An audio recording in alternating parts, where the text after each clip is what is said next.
우리 앞뒤자고 인사 한번 하시겠습니다. 하나님이 당신을 사랑하십니다. 하나님이 당신을 사랑하십니다. 네, 할렐루야.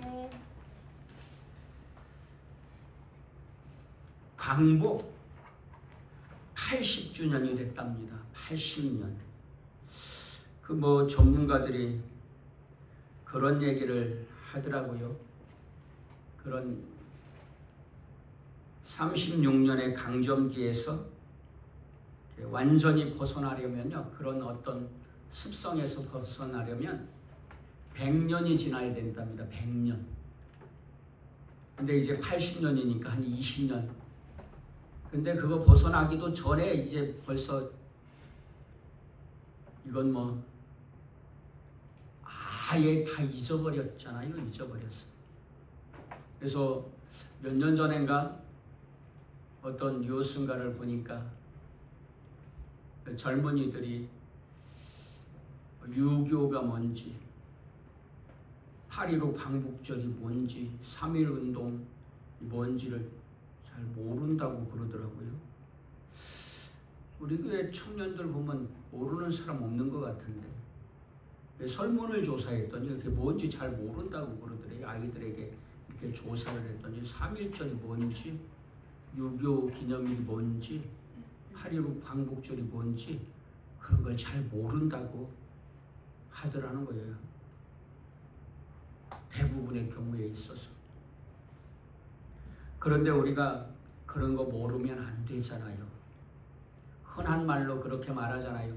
과거에 얽매이면 안 되지만 그렇다고 과거를 잊어버려도 안 된다고 하지 않습니까? 왜냐하면 6.25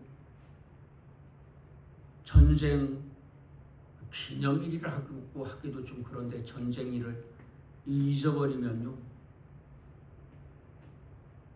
망하는 거잖아요. 임진왜란 때의 그런 사건들을 잊어버려 가지고요. 그래서 36년 정확하게는 34년 11개월 17일이랍니다.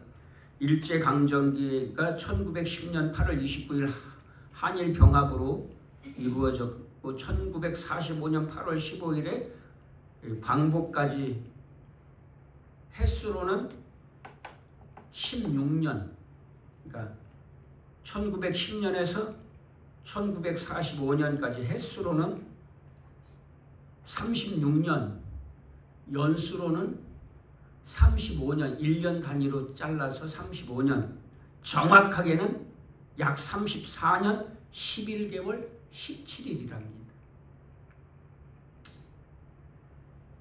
그래서요, 일제강점기에 얼마나 많은 순환을 당했습니까? 우리가 직접 겪지는 않았지만 사극이라든가 드라마라든가 영화라든가 뉴스라든가 또 문서에 기록된 것으로라든가 전해오는 이야기로든가 그 시절에 너무나 순환을 겪었다는 것을 우리가 다 알고 있잖아요. 자유 없이 억압당하고 노예로 전락해서요. 그렇게 살았다고 하지 않습니까?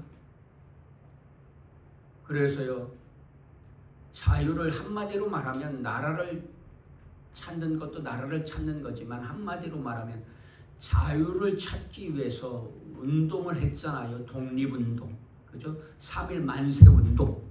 그러다가 유관순 의사입니까? 열사입니까? 하여튼 그래가지고요 붙잡혀서 여자분인데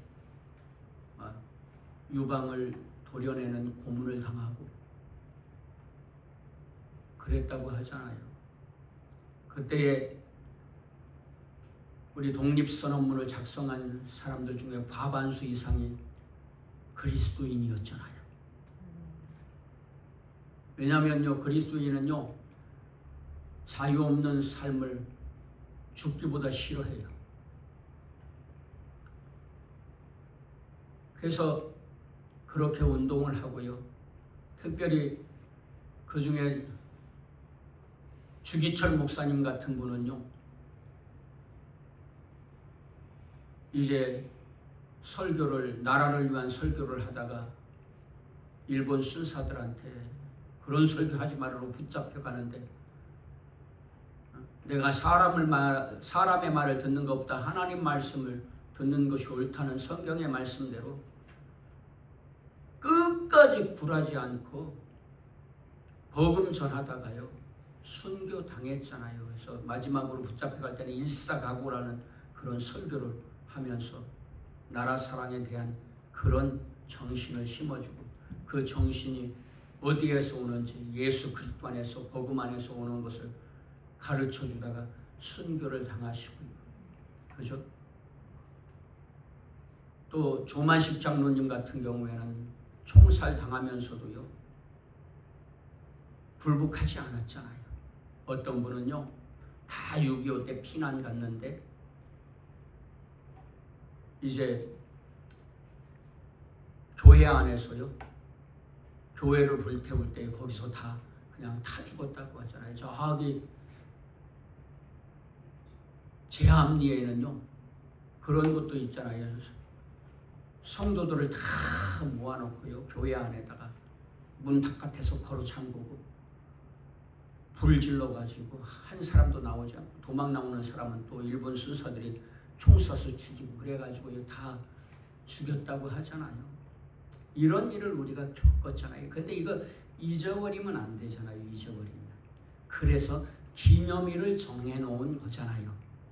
3.1절, 6.25 사변일, 8.15 광복절, 이런 기념일을 정하는 이유가 뭐예요? 잊지 않고 기억하죠. 왜냐하면 잊어버리면 망하니까요. 방심하다가. 교회의 절기도 그런 거잖아요. 잊지 말고 기억하고 전하자고 하는 것이잖아요. 그래서 망하니까 잊어버리면. 그래서 과거에 얽매여서 과거에 사로잡혀가지고 전전긍긍하면 안 되지만, 그렇다고 이런 처참한 과거의 역사를 잊어버리면요 우리 자유 잃어버리고 망하는 거죠. 근데 지금은 다 잊어버리고, 여러분 8.15 광복절이지만 일제강점기도 강점기지만 6.25 때 공산주의가 들어와가지고 공산사상이 들어와서 우리가 그거 막아내자고요 얼마나 피를 흘렸습니까? 동족상잔에 여러분 남한 북한 다 합쳐서요 뭐 세계에서 제일 많은 사람들이 죽었다고도 하잖아요. 그때. 근데 지금은요 도대체 저는 공산주의가 뭐가 좋은지 모르겠어요. 뭐가 좋다고 그냥 이 공산주의 사상을 자꾸 받아들이려고, 사회주의 사상을 받아들이려고 하냔 말이에요.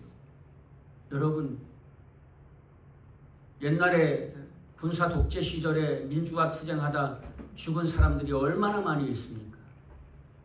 김영삼 전 대통령이나 김대중 전 대통령은 민주화 투쟁하다가 인기를 얻어가지고 대통령까지 됐잖아요. 그분들을 존경한 이유가 뭡니까? 민주화 투쟁을 해서 존경한 거잖아요. 그래가지고 결국은 군사 독재를 끝내고 우여곡절 끝에, 그것도 뭐 저는 개인적으로 그렇게 생각합니다. 하나님께서 믿음의 사람들의 기도를 들어주셔서 끝나게 됐다고. 여러분 차지철이 박정희 대통령을 암살하지 않았으면요 독재가 끝나기는 했겠습니까? 네? 김재규 죄송해요. 네, 김재규. 네. 하여튼 네, 그렇게 하지 않았으면요 끝나기나 했겠어요. 사실 솔직한 이야기로.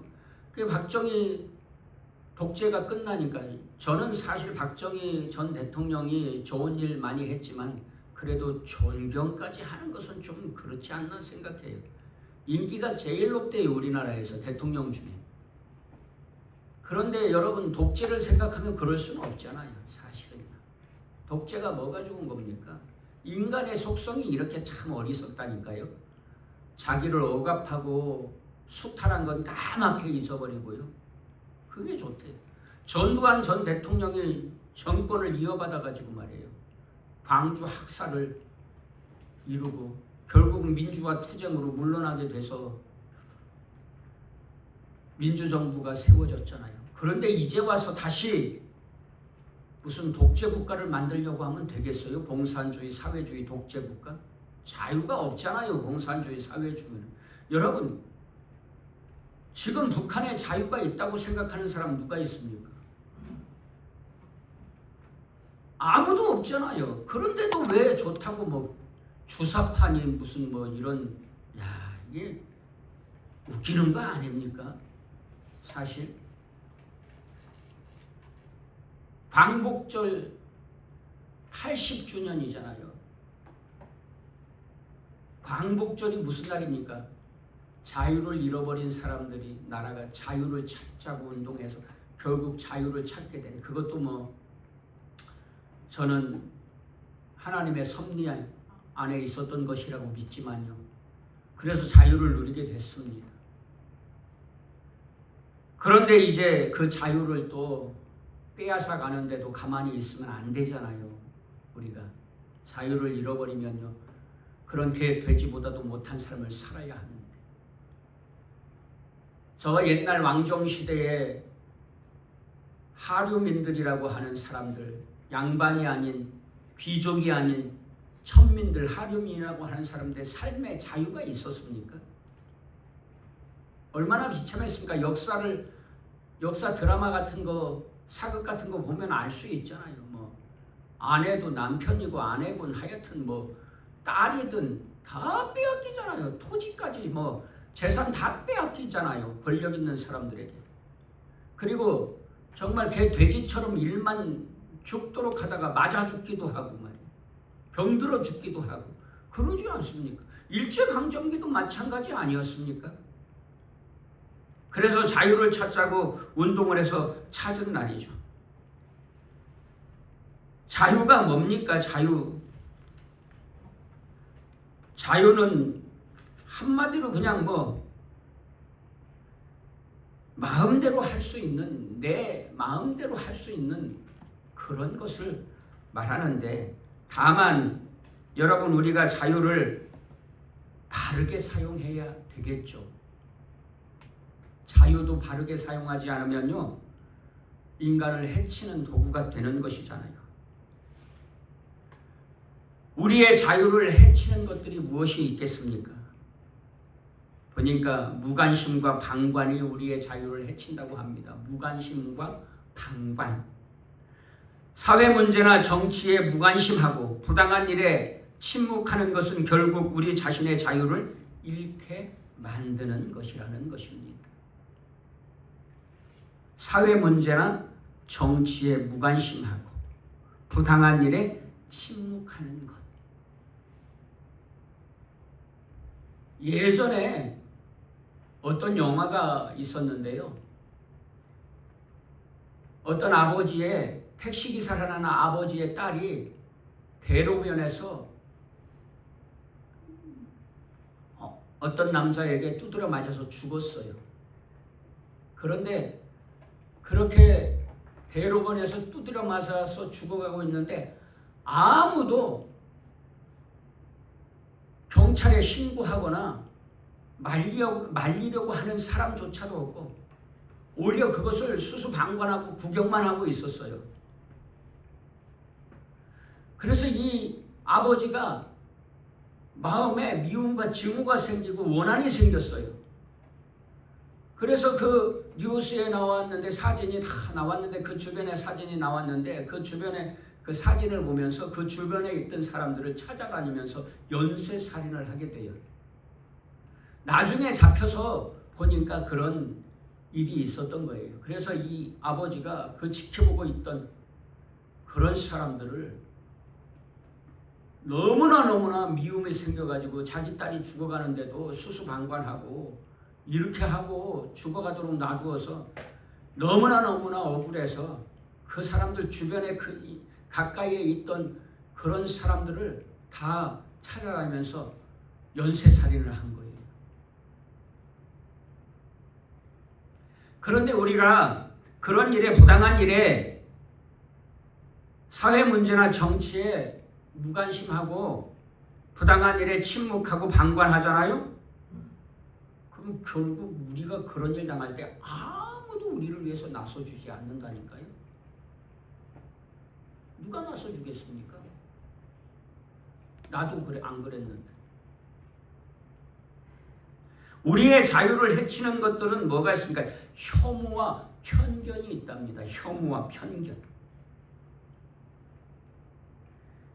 이것은 다른 사람의 자유를 억압하고, 혐오와 편견은 다른 사람의 자유를 억압하고 우리 자신의 생각과 시야를 좁게 해서 우리를 협소하게 좁은 인간을 만든단 말입니다. 서로를 존중하고 이해하지 못하면 사회 전체의 자유가 축소되는 것이랍니다. 서로를 이해하고 존중하지 않으면요, 결국은 사회 전체의 자유가 축소된답니다. 예를 들면요, 학교에서 왕따 시키는 거, 아이들 뭘 몰라서 그런다고 하지만 그럼에도 불구하고요, 왕따를 주로 어떤 사람이 당해요? 약한 사람들, 자기 주장을 잘 못하는 사람들, 이런 사람들, 겁이 많은 사람들. 겁이 많다고 괴롭힘 당할 이유가 됩니까? 아니잖아요. 이런 사람들이 왕따를 당하는데 결국은요, 자기들 자신들의 자유도 축소된다는 사실을 알아야 하는 것이죠.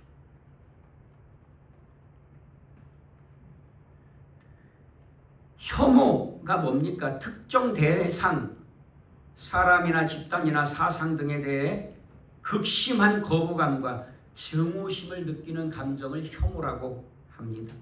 혐오는 편견이 극단적 감정으로 발전하며 폭력이나 차별적인 행동으로 이어질 가능성이 높은 점에서 더 위험한데, 예를 들면 이런 것들이 혐오라고 할 수 있겠죠. 백인 우월주의, 인종차별, 이런 것들이 혐오라고 하는 것이죠. 편견, 어떤 대상에 대해 직접적인 경험 없이 형성된 선입견이나 왜곡된 감정, 내가 경험하지도 않았으면서 그냥 얘기만 듣고 왜곡된 감정을 품게 되는 것이죠. 혐오의 원인은 뭡니까? 편견의 극대화, 편견이 커져가지고 편견이 고착되고, 그래가지고 그 편견이 공포가 되고 분노가 되고 강렬한 감정과 결합되어서 혐오로 발전하는 것이죠. 이 혐오의 원인은 사회적 불안과 경쟁에도 있다고 합니다. 여러분, 우리 아이들, 자녀들 경쟁 부추기는 거요, 좋은 거 아닙니다. 결코 좋은 거 아니에요. 이게 바로 혐오를 갖게 하는 원인 중에 하나라는 거예요. 여러분, 우리 아이들 경쟁하지 않아도요, 얼마든지 행복하게 살 수 있습니다. 굳이 뭐 경쟁, 그런, 얼마나 경쟁이 심하면 그런 얘기도 합니까? 1등만 인정하는 빌어먹을 세상이라고 말하잖아요. 굳이 뭐 1등 해야 합니까? 그래서 1등 하면 행복합니까? 그렇지 않잖아요. 저희 초등학교 시절에 저희 친구, 동네 친구 중에 아주 똑똑한 친구가 있는데요, 이 친구가 젊은 나이에 공무원, 상급 공무원이 됐어요. 그런데요, 나중에 이 친구가 머리가 돌았다는 얘기를 듣게 됐어요. 그런데 왜 그렇게 됐냐? 너무 똑똑해서 그렇게 됐대요. 아니, 근데 진짜 그런 일이 있잖아요. 꼭 경쟁하지 않아도요, 주어진 것에 감사하며 살면 행복합니다. 경쟁을 부추기는 것이 혐오의 원인이 되기도 한다고. 또 사회적인 불안. 오늘날 사회적으로 불안하잖아요. 그러면 혐오심이 생길 수가 있다는 거예요. 또 이 혐오의 원인이 집단 정체성 강화에 있다는 거예요. 종종 자신이 속한 집단의 결속력 강화에 이용된다는 거예요. 인종차별, KK, 백인 우월주의 이런 것. 내부의 갈등을 외부로 돌려서 갈등을 해소하려고 하는 거죠. 예를 들면 광주 사태 같은 거예요. 군사 독재 시절에 위기를 맞으니까 광주 학살을 일으켜가지고 관심을 이렇게 돌려가지고, 그런데 오히려 그게 역효과가 났지만요. 그래서 무너지게 됐지만요. 독재가 무너지게 됐지만요. 어쨌든지 간에요. 그래서 저는요, 광화문 집회 같은 거 별로 좋아하지 않습니다. 태극기 부대. 여러분, 이런 것들이 혐오의 원인이 되기도 한다는 말이에요. 그래서 정광훈 씨 같은 사람들 전 싫어합니다. 예수님 이름 팔아가지고요. 오히려 교회를 해치는 자들이. 이런 사람들 옳지 않아요. 그래가지고 무슨 굉장히 독립투사인 것처럼 나라와 국가를 위해서 그렇게 그냥 투사처럼 일하는 것처럼 부르짖지만 결국 따지고 보면 그런 거 아니잖아요, 사실. 그러면서요, 사람들을 깨우기 위해서 사람들이 안 깨어나기 때문에 극단적인 표현을 쓸 수밖에 없대요. 누가 그럽니까? 그래서 무슨 대통령 끌어내리자는 소리나 하고, 이런 사회 질서를 존중하지 않고 피해를 입히고 허구한 날 집회하면서 교통체증 만들고. 저는 집회가 잘못됐다는 말이 아니라 그런 방식에 대해서 또 특별히 교회 목사라고 하면서요, 그런 짓을 해서는 안 된다고 저는 믿습니다. 사회에 혐오를 부추기면 안 되잖아요. 교회 목사가 사회에 혐오를 부추기는 일에 앞장서면 안 되잖아요. 저는 동성애차별금지법 반대하고요. 성평등 여성가족부 만드는 거 반대하고요. 사회주의 공산주의 사상이 뿌리내리는 거 반대합니다. 당연히 반대합니다. 결단코 반대합니다. 그런 걸 막기 위해서 얼마든지 시위에 참여할 수도 있습니다. 감옥에 갈 수도 있습니다. 감옥에 가는 거 겁나기는 하지만 그래도 그런 걸 막기 위해서라면요, 기꺼이 갈 수 있어요. 복음을 전하기 위해서 복음을 전하는데 복음 전하지 말라고 법을 만들어 가지고 감옥 보내면요, 복음 전하다가 감옥 가겠습니다.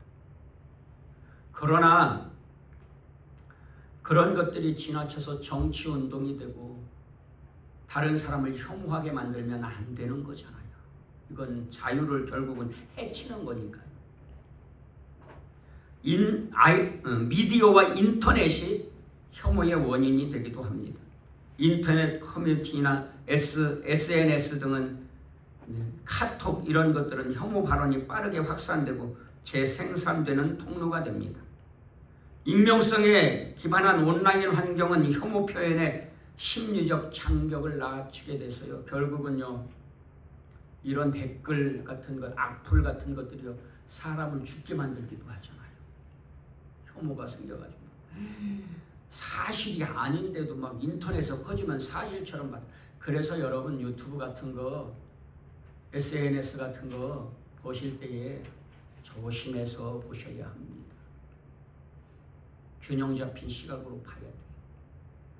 그거 다 믿고 열받으면 혐오가 생기고 미움과 증오가 생기고요. 결국은 결과는 어떻게 나타나요? 우리의 자유가 축소되는 것으로 나타나요. 그래가지고 이재명 대통령이 그랬잖아요. 카톡 검열한다 그래서 한 번 또 난리가 났었잖아요. 검열을 하게 됐는지 안 하게 됐는지 모르고. 그러면 결국 자유가 축소되는 거잖아요. 왜냐면 막 카톡이나 이런 데 막 함부로 말하니까.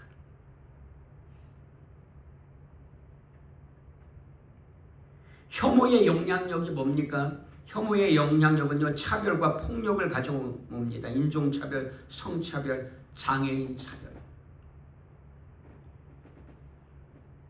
예수님을 믿는 사람들이요, 장애 단체가 들어온다고 반대 시위에 앞장서는 이런 사람들은 예수님의 예자도 모르는 사람들이, 나는 이런 사람들이 도대체 예수님을 믿는 사람인지 아닌지 잘 모르겠어요. 저는 잘 모르지만 하나님은 아시겠죠.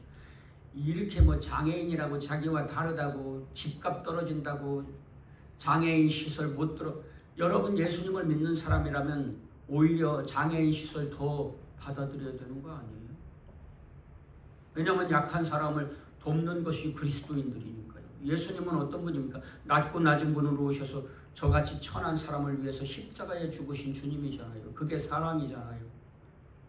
그런데 그런 일을 하면 안 되죠. 또 혐오의 영향은요, 사회 분열을 일으킨다는 거죠. 사회 구성원들 간의 신뢰를 무너뜨리고 서로를 적으로 만들며 사회 전체를 분열시킨다. 인간성을 상실하게 만든다. 타인을 인간적으로 존중하지 못하게 되고 결국 자신의 인성까지 훼손하는 결과. 타인을 인격적으로 존중하지 못하면 결국은 내 자신의 인성도 훼손된다는 겁니다. 전문가들이 그렇게 말하더라고요. 신문이나 TV의 뉴스 이런 것들도요, 70-80%는 사실이 아니래요. 그냥 포장되거나 과장되거나 거짓된 것들, 편집된 것들이라는 거예요. 사실. 유튜브는 어떻게 써요? 유튜브는 더 그런 거예요. 내가 좋아하는 유튜브라고 해서 그게 사실 아니라니까요. 그러니까요, 분별력 있게 들어야 돼요. 그런 걸 자꾸 듣다 보면 어떻게 생겨? 내 마음에 뭐가 생겨? 미움과 증오와 혐오가 생겨서 결국은 이런 일을 만들게 되고 내 자신의 인간성조차도 훼손되게 되는 일이 생기는 거죠. 그래서 혐오에 맞서기 위해 서로 사랑하고 혐오 표현에 대한 사회적 경각심을 높이고 법적 제도적 대응책 마련이 필요하다는 것입니다. 우리의 자유를 해치는 것들, 무관심과 방관, 혐오와 편견, 과도한 이기심. 인간은요, 아담과 하와가 선악과를 따먹고 범죄한 후에 이기적인 인간이 되었습니다. 서로 사랑할 줄 모르고 자기만 생각하는 세상이 되었죠. 성경에는 그래서 말세의 때에는요, 사람들이 자기만 사랑하고 돈을 사랑한다, 그런 이기적인 사람이 된다, 이렇게 말했어요. 과도한 이기심은 자신만의 이익을 지나치게 추구하며 공동체의 자유를 해치게 된단 말이죠. 나만을 사랑하면요, 공동체가 어디 있어요? 공동체를 해치게 되는 거예요. 결국은요, 이타적인 삶이 공동체를 더욱 공고히 하고 다 같이 행복을 누리는 천국을 만들어가게 되는 줄로 믿습니다. 그러니 여러분, 예수님을 믿는 사람들은요, 이타적인 사람이 되어야 하는 거예요. 왜요? 서로 사랑하면 천국이 되지만 나만 사랑하면 지옥이 된다니까요. 여러분, 죄가 왜 나쁩니까? 지옥을 만들죠. 제가 지옥의 그런 어떤 체험을 위해서 그 뭐 한 영상을 보여드리려다가 준비를 못했는데요. 그 화산이 폭발하고 용암이 흐르는 거 보면, 용암이 막 흘러내리면 이건 뭐 다 가릴 것 없이 용암이 흘러내리는 거 다 녹아버리잖아요. 사람들에게 제일 큰 고통은요, 화상을 입은 고통이라고 하잖아요. 저는 출산의 고통이 제일 큰 고통인 줄 알았더니 그렇지 않더라고요. 출산의 고통은 세 번째인가 들어가더라고요. 첫 번째가 화상 입은 고통이고, 두 번째가 뭐 장염인지 뭐라 그러더라. 두 번째 고통이 뭐라 그러더라고요. 그리고 세 번째가 출산의 고통인데요. 여러분 화상 입은 고통이 그렇게 심하답니다. 진통제를 먹어도 안 들고요. 너무나 고통스럽다는 것입니다. 그런데요, 지옥은요, 그런 용암 같은 불이 꺼지지 않는데 죽을 수도 없어. 구더기 같은 존재들도 죽지 않아. 영원히 그런 형벌. 어떤 사람은 하나님이 사랑의 하나님인데 어떻게 그런 험악한 일.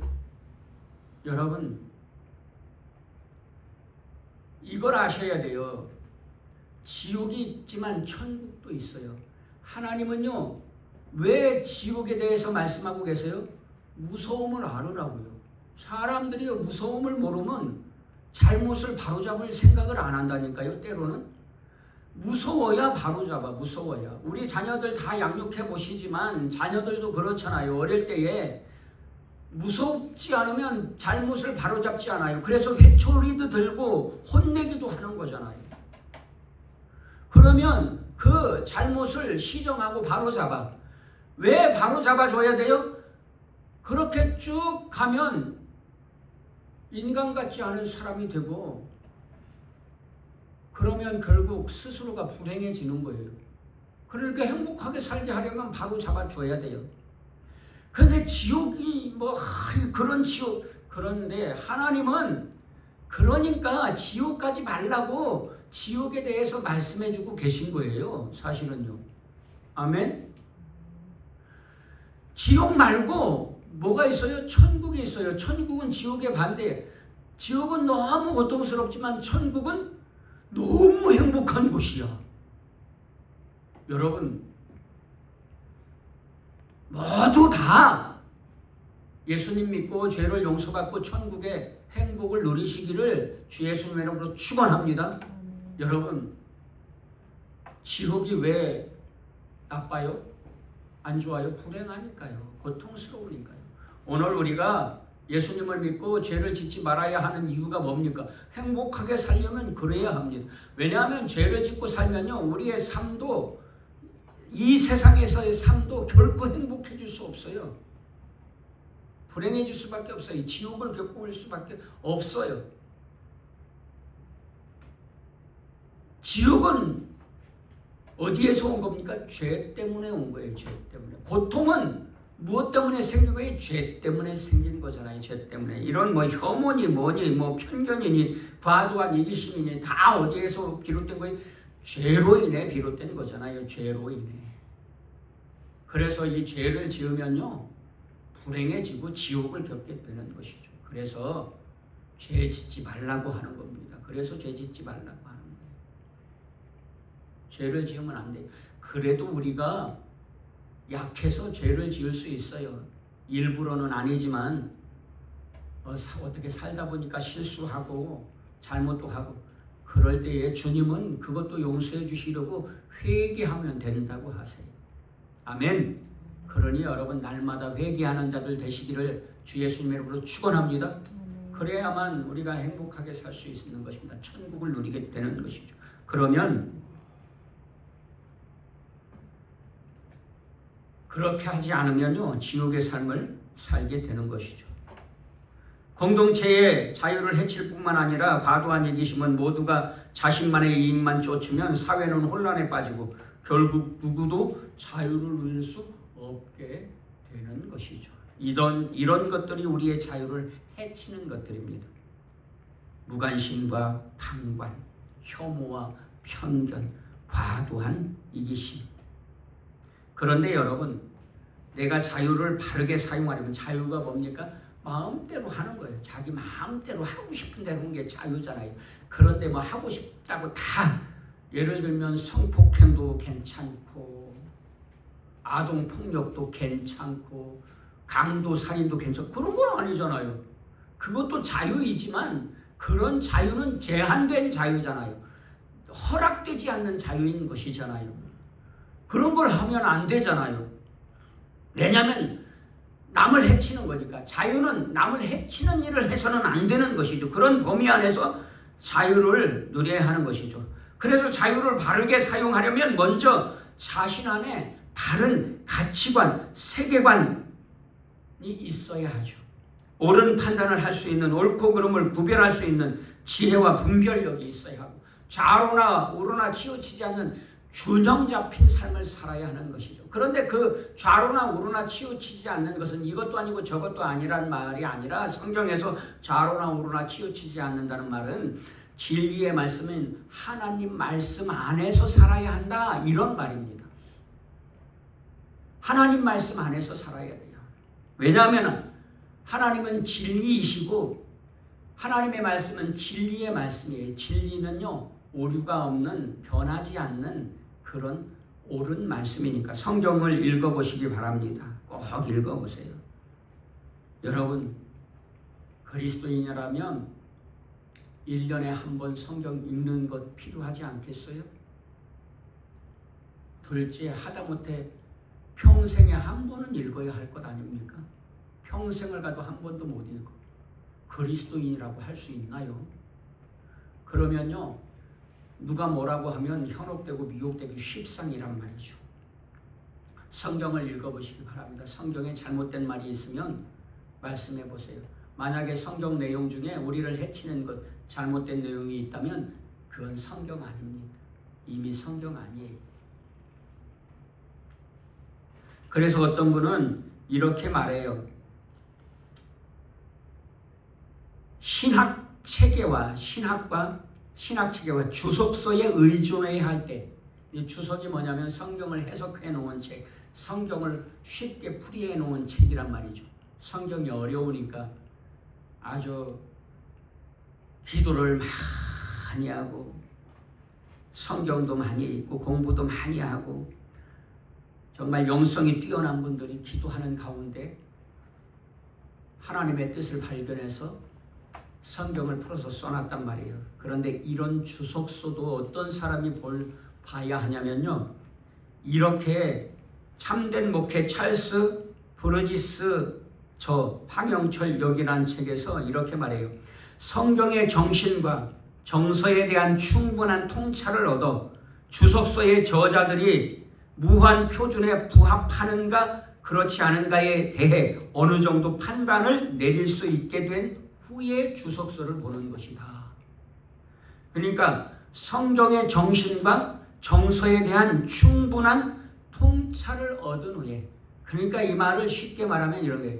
내가 먼저 성경을 읽어본 후에, 그런 후에 주석서를 보는 것이다, 이런 말입니다.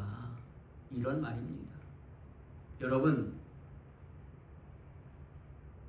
요즘에는 막 정부의 홍수 속에서 살아가지고요, 인터넷, 유튜브, 뭐 컴퓨터, TV 보면 뭐 설교가 넘쳐나고 성경 공부가 넘쳐나고, 그런데 내가 성경 읽지 않는 사람은 그런 거 보지 마세요. 왜냐하면요, 잘못된 사상들이 많아요. 내가 먼저 성경 읽어보고 성경에 대해서, 성경의 정신과 정서에 대해서 충분한 통찰을 얻은 후에 하나님의 뜻이 무엇인지 충분히 안 후에 잘 모르겠으면 참고하시기를 바랍니다. 그래서요, 주석서나 뭐 이런 관련된 책들, 성경 외에 해석서들, 목사님들의 설교는 뭐라고요? 참고서다.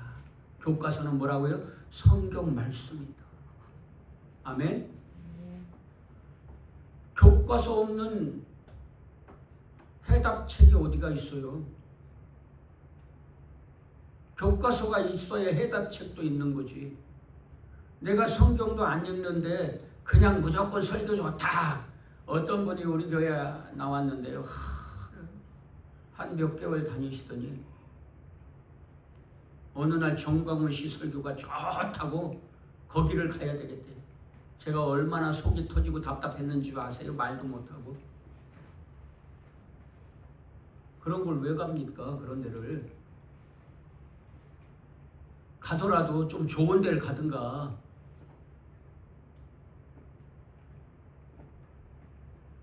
이단에 빠져가지고 어릴 때 저 고메리에 있을 때에 어떤 애기 엄마가 하나님의 교회인가? 거기에 빠져가지고 아니 도대체 교회를 다녔던 분인가 그런데 아니 왜 그런 이단에 빠지냐고 거기 이단이라고 잘못됐다고 그랬더니 뭐라 그런 줄 아세요? 아니 사랑이 넘치는 곳인데 왜 그렇게 말씀하시냐고 꾸역꾸역 거기를 가더라고요. 거기를 가더라고요. 왜냐하면 성경을 모르니까 그래요. 성경을 모르니까. 그러니까요. 이단들의 설교들이 얼마나 많은지 몰라요. 내가 성경을 모르면요. 알 수가 없다니까요. 알 수가 없다니까요. 그러니까 먼저 하나님의 말씀을 성경을 직접 읽으시기를 주 예수님의 이름으로 축복합니다. 그리고 나서 참고하세요. 참고. 말 그대로 참고하는 거예요. 참고. 저도요. 성경 읽다가 그냥 참고해요. 올해는요. 광복 80주년입니다. 광복절이 뭡니까? 자유를 찾은 날이잖아요. 자유를 억압당해서 자유를 찾자고 우리가 막 운동하고 열심히 투쟁하고 자유를 찾은 날이잖아요. 그런데 오늘날에는요. 우리가 이런 자유를 해치는 일을 서스럼없이 해요. 여러분, 자유를 해치는 것들이 뭡니까? 우리의 자유를 해치는 것들이 그런 자유를 해치는 것들 이런 것들을 행해서는 안 될 줄로 압니다. 그래서 우리의 자유를 해치는 무관심, 방관, 혐오와 편견, 과도한 이기심, 또 사회적 압력과 규범이 우리의 자유를 해친답니다. 경제적 불평등도요. 우리가 너무 가난하면 선택이 제한되잖아요. 너무 가난하면. 우리가 가난해서 병들었는데 병원에도 갈 수가 없잖아요. 불평등한 것, 과도한 법적, 제도적 규제 이런 것들이요. 우리의 자유를 해치는 거잖아요. 그런데 그리스도인들은 이런 일에 앞장서면 안 되잖아요. 예수님은 우리를 죄로부터 자유하게 하셔서 십자가에 죽으시기까지 하셨는데 그래서 우리가 자유를 얻게 됐는데 우리 스스로가 자유를 해치는 일에 앞장서서는 안 되는 것 아니겠습니까? 그래서 여러분 진정한 자유는 참된 자유는